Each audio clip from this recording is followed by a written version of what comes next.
A dense and chillingly beautiful forest where ghosts and ancient monsters lurk. A closed-down prison whose halls are stalked by terrifying apparitions of former inmates. And an overgrown cemetery whose dead refuse to rest await on this journey through some more of the most haunted places in Missouri.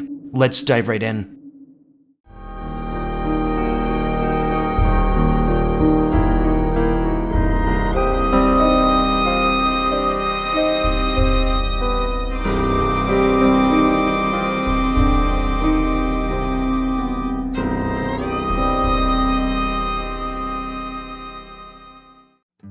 Hey guys, and welcome back for another journey through some more of Missouri's most haunted places. Recognized for its beautiful and historic cities, for its unique arts and culture, for its breathtaking wilderness expanses, and more, the Show Me State also boasts its fair share of spooky old hill folklore, classic ghost stories, and urban legends sure to chill your bones. Oh, and before we get rolling, if you enjoy my content, guys, I would highly appreciate if you subscribed, hit that like button, shared me with all of your friends, and for those of you who really want to show my channel some love, leaving me a super thanks greatly supports the videos that keep you shivering late into the night. Are you sure you're ready for this one? Our first haunt lands us on the eastern end of Missouri and has us touring the infamous Limp Mansion. The Limp Mansion in St. Louis, Missouri, which looms over 3322 Demonale Place, is a Victorian-era masterpiece of wealth and ambition by day. Its ornate parlor, marble mantels, hand-painted ceilings, and underground tunnels whispering of a brewing empire's glory. Yet when dusk descends, its grand rooms seem to bruise under the weight of unspoken horrors, as though the walls themselves have soaked in grief and desperation. Built in the 1860s and lavishly expanded in 1904 for William J. Limp Sr., the head of what would grow into the nation's largest independent brewery at the time, the 33-room mansion became not just a family home but also Limp Brewery's administrative heart. Its modern amenities included radiant heat, an airy open lift replacing the grand staircase, gleaming Italian marble mantels, a freestanding glass shower imported from Italy, and underground vaults housing art and rare possessions. And over the years, the mansion witnessed immense success followed by personal tragedy and a sudden collapse, as a seemingly unbreakable lineage unraveled one death at a time. The Limp family saga begins with Johann Adam Limp, a German immigrant who introduced lager brewing to St. Louis in the 1840s, followed by his son, William Sr., whose ambition propelled the brand to global prominence. But misfortune shadowed them. Frederick, the favored grandson, died in 1901. William Sr. took his own life with a bullet fired in one of the offices above the brewery caves in 1904. Three more Limp family members, including William J. Limp Jr. and his sister Elsa, also died by suicide within the mansion. And Charles, the last heir, ended his life in 1949 after killing his dog, each death marking a tragic note in a family steeped in public success and private despair. Slowly, the mansion fell from grandeur into disrepair, eventually being transformed into a boarding house racked with strange sounds and panicked tenants. And it was later resurrected in the 1970s by the Pointer family, who restored it as a restaurant and inn even as the specters of its past seemed to stir once more. After dark, the Limp Mansion seems to shift and becomes a hostile stage haunted by more than just memories. Guests and staff report glasses and bottles flying from shelves in the bar with loud crashes, lights flicker and die mid-pour, phantom footsteps echo across empty hallways, and doors slam or unlock themselves with no cause. In the basement, deep where the caves begin, lie the ominous gates of hell, where people speak of oppressive dread and burning sensations, and as if unseen eyes are always watching their descent. One mansion tour guide claimed to have heard the whinnying of a phantom horse tethered to stables long vanished, followed by empty silence. And painters working on restoration projects have fled mid-job, reporting hushed whispers urging them to leave. One man even described following a well-dressed figure, now known as the Shiny Shoes Man, through corridor after corridor, only to lose sight of him in an empty room with no exits. In the women's bathroom on the main floor, a room once used by William J. Limp Jr., visitors have claimed to have felt a presence peering over the stall walls, or even of hearing a man's voice and heavy breathing in the stall, while those staying overnight report footsteps circling their beds,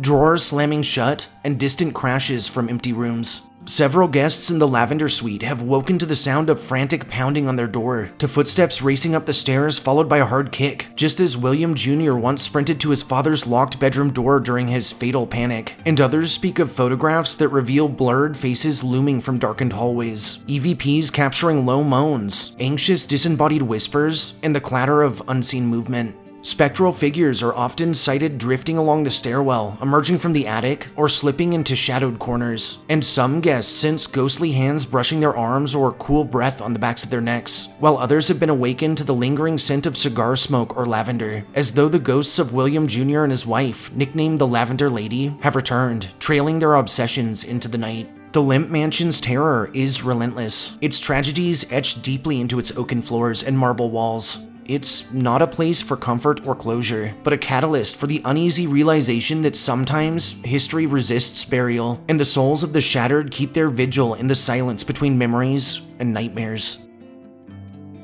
Our second haunt takes us to the center of the state and has us getting booked at the Missouri State Penitentiary. The Missouri State Penitentiary in Jefferson City, Missouri, once called the bloodiest 47 acres in America, rises in somber defiance along the banks of the Missouri River, its limestone walls scarred by nearly 2 centuries of violence, unrest, and unspeakable suffering. Though shuttered in 2004, the prison remains a place few willingly linger after nightfall, when its hollowed corridors and decaying cell blocks are said to harbor far more than a colorful past. Established in 1836, the penitentiary quickly became one of the most feared correctional institutions in the country. It was older than San Francisco's Alcatraz, larger than many military forts, and over its lifespan, it housed over 100,000 inmates, murderers, rapists, gang leaders, and petty thieves alike, all crammed into confined spaces within its cold stone walls. Riots erupted with terrifying frequency, including one massive uprising in 1954 that left 4 inmates dead, a dozen buildings burned, and over 100 others injured. Executions were carried out in the prison's gas chamber, where at least 40 men and women took their last breaths under the unnerving, flickering fluorescent lights. While some, it said, screamed in terror, others just stared ahead, waiting. This was a place designed to punish, not rehabilitate, and in time, its very architecture seemed to absorb the agony it was built to contain. Today, the Missouri State Penitentiary is open for tours, but when the last groups leave and silence returns, the prison awakens in ways that can't be explained. Former guards, visitors, tour guides, and paranormal investigators alike have all reported the same things. Doors slamming of their own accord, heavy bootsteps echoing down cell block corridors long after they've been vacated, and sudden drops in temperature that grip the skin like a hand from the grave. One of the most active and feared spots is that of Cell Block 48 in Housing Unit 4, the site of a brutal inmate murder with a sledgehammer, and those who step inside have reported being physically touched, choked, or overcome with nausea, while growling sounds have been heard coming from the darkness, and more than one visitor has left the cell gasping as if the air itself has turned sour. In the solitary confinement area, known simply as the Hole, guests speak of shadows pacing just beyond the reach of their flashlight beams. EVPs have captured tortured moans, whispered threats, and chilling words like "get out," "kill," or "mine," and people have reported being grabbed in the dark, scratched along their backs, or suddenly overcome with the sense that they're being watched by something they can't see, but that definitely sees them. Even the old gas chamber carries a terrible weight. The steel doors are long rusted, the chair bolted to the floor is still present, and yet many say you can hear breathing in that room, labored, panicked breathing, as if the last victims are still seated, waiting for the poison to be released.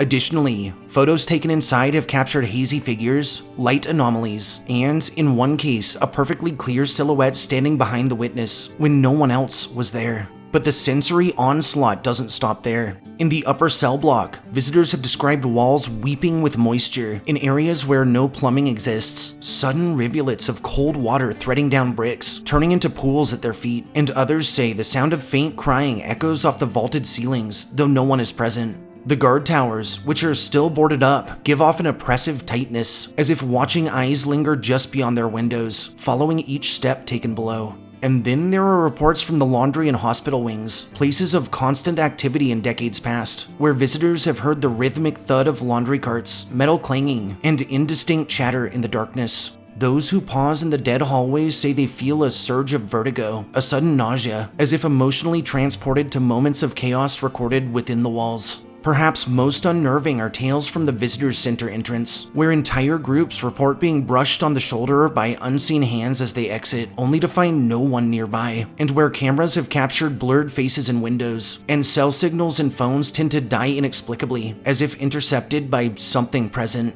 There is no comfort in these hauntings, for the Missouri State Penitentiary does not offer its ghosts as friendly guardians, but as residual, angry, and sorrowful entities, born of decades defined by suffering and human cruelty.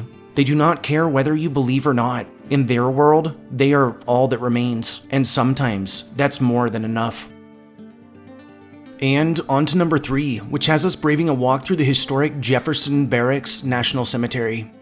The Jefferson Barracks National Cemetery in St. Louis County, Missouri, anchoring 331 acres of solemn ground along the Mississippi River, was born alongside the original military post in 1826. What began as a modest burial site for a fallen infant officer's child soon expanded to encompass the interment of soldiers from every war in American history, from the Mexican-American War through Korea and Vietnam, including both Union and Confederate soldiers side by side, Medal of Honor recipients, Civil War nurses, and merchant mariners whose ships were lost at sea. By day, it presents a structured landscape of stark white headstones and grand monuments, a place of both tribute and reverent silence. But as evening falls, the acreage shifts, the lineage of duty and death beginning to stir in the dark.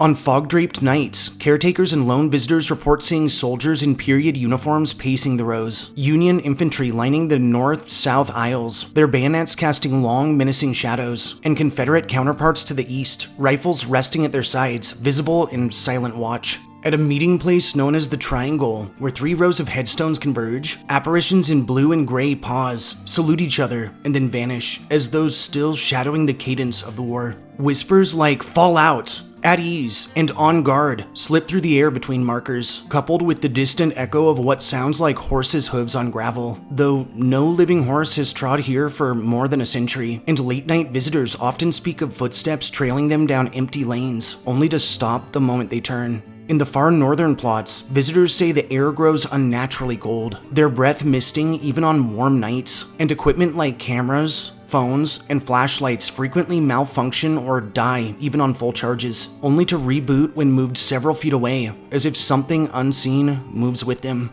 Children's spirits appear among the graves of young siblings lost to the Hedgesville fire in the early 1900s.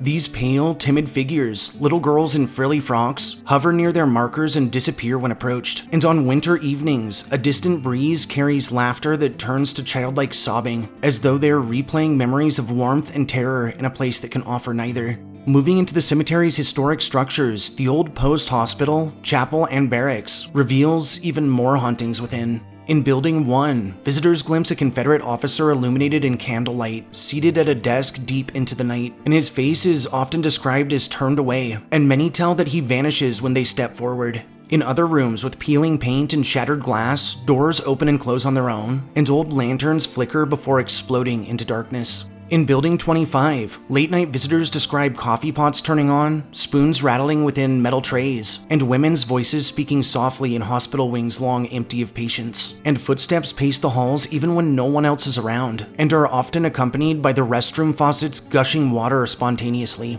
Building 29, which was the old barracks, is as notorious as any of the grave plots. Disembodied taskmaster commands ring out through empty hallways, toilets flush inexplicably, and lights flicker when no one is in sight. One guard even recalled feeling a smack on the back of his neck and turning to see an empty corridor, its walls creaking in silent laughter. Outside the powder magazine, the phantom sentry remains on duty even in death. Witnesses describe him as a heavy-set soldier with mud-caked boots and a vacant stare, his steps crunching gravel as he performs nightly patrols. And some onlookers speak of a dull bruise of fear spreading through their limbs when he draws near, as though his presence raises the weight of his unfinished duty.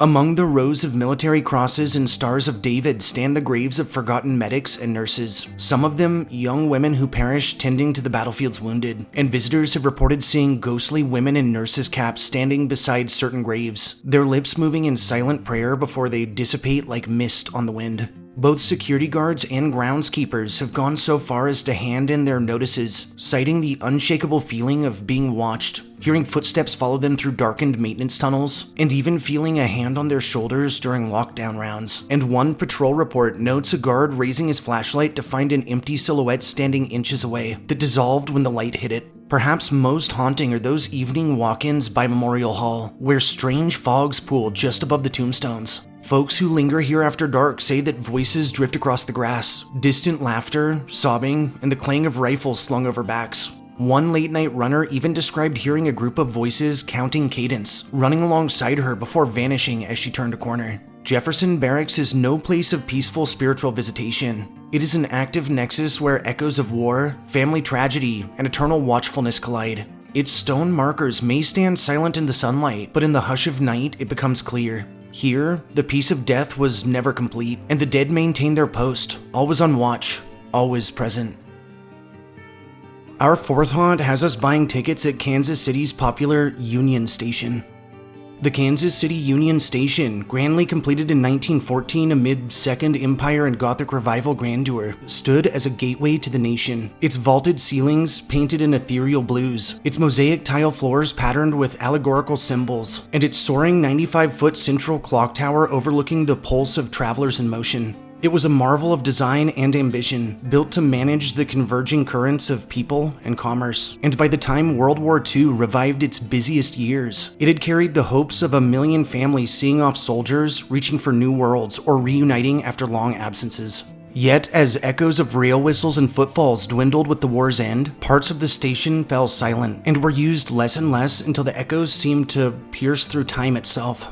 The vast Grand Hall, though restored to its glittering elegance in the 1990s, remains linked by narrow passageways, storage rooms, and maintenance tunnels that have hardly changed since the 1940s. And these hidden arteries are where the station's emotional weight has truly accumulated, a thick gravity of unspoken farewells and sudden deaths. It's here that the station is said to remember. Security guards on midnight rounds speak of lights flickering, then igniting on rooms with no power, as if welcoming unseen guests. Some swear that the large mural behind the ticket windows sometimes ripples, the painted figures shifting subtly in the lamplight, and others describe the echo of typewriters clicking away in the long-closed administration offices, soft taps rising and stopping abruptly when doors open. Security guards on midnight rounds speak of lights flickering, then igniting in rooms with no power, as if welcoming an unseen guest. Some swear that the large mural behind the ticket windows sometimes ripples, the painted figures shifting abruptly in the lamplight, and others describe the echo of typewriters clicking away in long closed-off administration offices, soft taps rising and stopping abruptly when doors open.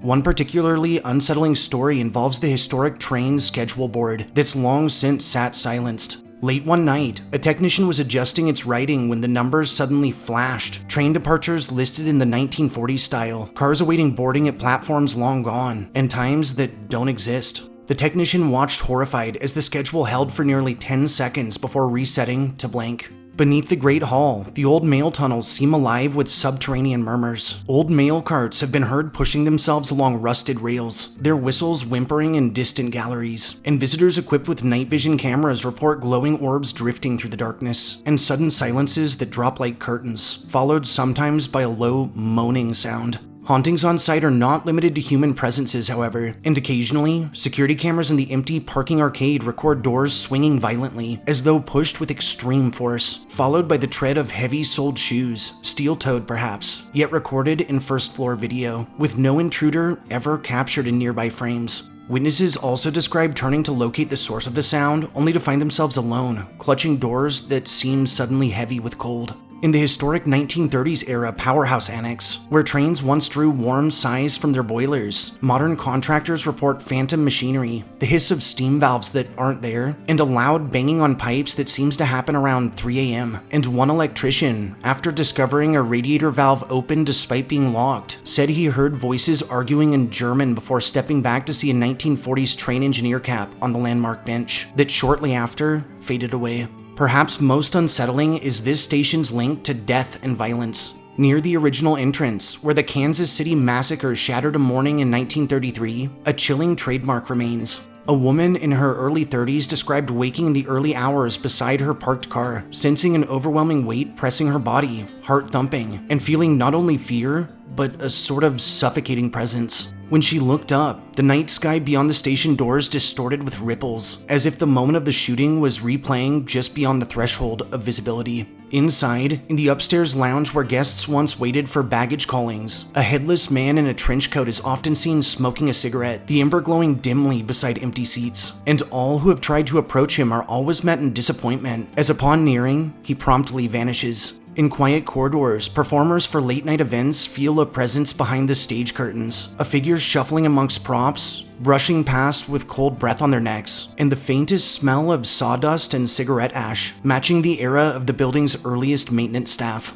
One of the station's most enduring pieces of lore involves the clock tower's caretaker quarters, where an elderly man once lived and died mid-question, clutching his watch, apparently running forever past his last moment. His ghost has been heard tapping his pocket watch in the room above the Grand Hall, even after electricity was cut, and camera footage shows the pocket watch's chain swinging in midair, though no living hand ever enters. By day, Kansas City Union Station is a celebrated landmark of civic pride, a transportation nostalgia engine, a family destination, but its nighttime form is something ancient and unpersuaded. It remembers every tearful farewell, every stolen kiss, every soldier who never came home, or whose home flickered like the embers of the 1933 massacre. Its beauty endures, but beneath it pulses an electric resonance of memory, and those who roam its quietest halls may glimpse a spirit or hear a sound that shakes their heart. For here, the past is not buried. It's undimmed, demanding of remembrance, and exacting witness. Last but not least, our fifth and final hunt takes us on a hike through the beautiful, eerie Noster State Park. Noster State Park, nestled just to the southeast of the small town that shares its name, spans nearly 4,000 acres of quiet woods, rolling savanna, and shimmering creeks in Johnson County, Missouri. Its Civilian Conservation Corps built stone shelters and whispering tree-lined trails draw campers, hikers, and nature lovers year-round. But beneath that tranquil facade lies a darker current. A place where ghostly lantern lights drift through the woods with no bearer, where disembodied voices rise beneath the trees, and where stories older than the state itself still whisper amongst the shadows. At night, and especially during storms, the woods take on a presence that feels deeply watchful, unnerving in its silence, and even more so when that silence is broken. The name Noster itself is peculiar, drawn from Latin roots meaning our hill, which references the twin knobs that rise abruptly from the prairie-like earthen sentinels, and local legends hold that these elevations were once sites of spiritual importance to indigenous peoples of the region, perhaps to the Osage or earlier mound-building cultures, who may have used the knobs for ceremonial rites or even burials. The land here, long before Missouri's statehood, was inhabited, warred over, and eventually reshaped by colonists, settlers, and military forces. And over time, the quiet hillsides came to hold not just history, but something else, something that's refused to leave. When the Civilian Conservation Corps arrived in the 1930s to turn the area into a state park, their efforts were monumental. They built trails, cabins, bridges, and rock-lined creek beds that still stand to this day, but their work, according to later reports, maybe stirred something more than soil up. CCC workers supposedly spoke in hushed tones of tools going missing, of phantom footsteps in the underbrush when no one else was nearby, and of strange figures seen on the horizon at dusk. Silhouettes that vanished when approached, always just ahead, just out of reach. The most enduring legend tied to the park involves a mysterious figure known locally as the Lantern Man, or the Traveler of the Knob. According to long-standing oral lore, a reclusive settler, possibly a former Civil War soldier or fugitive, once lived in self-imposed exile atop one of the knobs with a young enslaved boy. When the boy disappeared under unexplained circumstances, locals grew suspicious, but before any retribution could come, the settler himself was struck and killed by lightning during a violent storm. Some claimed he'd been seen walking the hills just moments before, lantern in hand, calling a name into the winds. Since that night, reports of a wandering lantern on the hillside have become part of the park's folklore. Especially on stormy evenings, visitors and rangers alike have seen the glow of a swinging lantern ascending and descending the hill in slow, methodical fashion, and those who have tried to chase it out of fear or curiosity never seem to find the source. Sometimes, it disappears the moment they turn a corner, while others say it blinks out of existence with thunderclaps, only to reappear several yards further along. It's not just the knobs that hold on to something strange, however, and campers have long reported the feeling of being watched at night, especially at the Bob White and Pin Oak group campsites, where footsteps are often heard pacing outside of tents in the early hours, and are accompanied by the scent of pipe smoke or the sudden rustle of leaves on a windless night.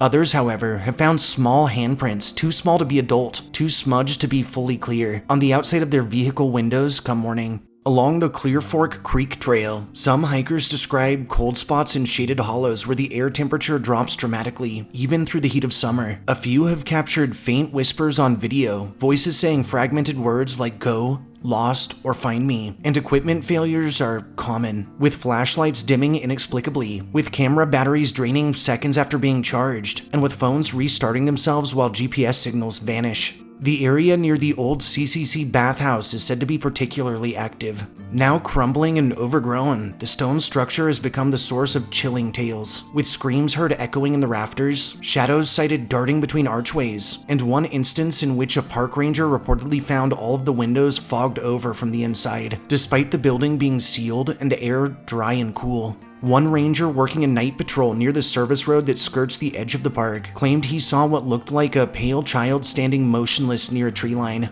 When he got out of his truck, however, and shone a flashlight, the figure turned and ran, not into the woods, but across the air above the creek, vanishing mid-stride. There are even older stories. Some believe the knobs themselves are burial mounds and that the entire park sits atop sacred grounds. In the 1800s, a series of amateur excavators reported uncovering bones and copper artifacts on the hilltops, items that disappeared into private collections. And since then, the number of unexplained sightings has risen dramatically, with ghostly figures cloaked in what appear to be animal hides, chanting heard from deep in the woods, and fires seen flickering through the trees that witnesses can never reach and that leave no ash behind. Though the park has no official acknowledgement of its hauntings, rangers and officials often warn guests not to hike the knobs at night, especially during storms, and more than one person has gone missing temporarily in the woods, only to be found later in a dazed state, unable to explain how they lost time or why their clothes were soaked despite dry skies. Noster State Park remains a haven of Missouri wilderness, a space where owls call from deep in the forest perches, where deer cross gently flowing creeks, and where stars scatter like spilled salt across the sky. But beneath its natural beauty, under the twin shadows of the knobs themselves, something else lurks. Something unseen but felt deeply.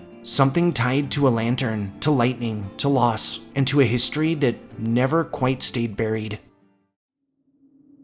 Thanks for joining me on this adventure through some of the most haunted places in Missouri. If you enjoyed hearing my histories and ghost stories, subscribe to my channel, throw this upload a like, and share me with anyone you think could use a good scare. I'll catch you all next time, and stay spooky.